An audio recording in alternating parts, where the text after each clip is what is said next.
અત્યારે તેલ વેચું છું બરાબર, એટલે મને તેલ વેચવા જો, કેમ કે અત્યારે તમને ખબર છે મંદી બહુ છે, એટલે હું તેલ વેચીશ તો થોડોક મારો ધંધો આગળ વધશે ને ધંધો આગળ વધશે તો હું 2-4 સારા ઘર બનાવી શકીશ.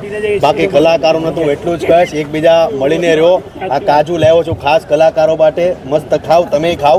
સવાલ બહુ અઘરો પૂછો મને તમે, પણ તમારો પ્રેમ આપતા રહેજો. તમે ખાવ કાજુ, બસ આવી રીતે.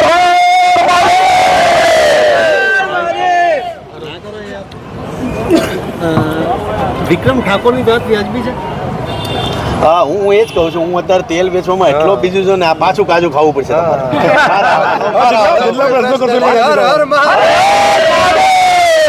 અરે બીજું એ છે કે વિક્રમ ઠાકોર કલાકાર છે, સુપરસ્ટાર છે, અને વર્ષો કામ કર્યું છે એમણે ગુજરાતીઓ માટે. અને જેટલા ડાયરા કલાકારો છે, કે હું પોતે કલાકાર છું, એટલે મારું એવું માનવું છે કે કલાકારો એકબીજા સપીને રહે, એકબીજાનો ભાવ જાળવી રાખે ને. એમાં પાછો અત્યારે ઉનાળો છે, એટલે ઉનાળામાં શેવડીનો રસ પીવો બહુ જરૂરી છે. ફરી પાછો તમને હું કાજુ ખવડાવીશ.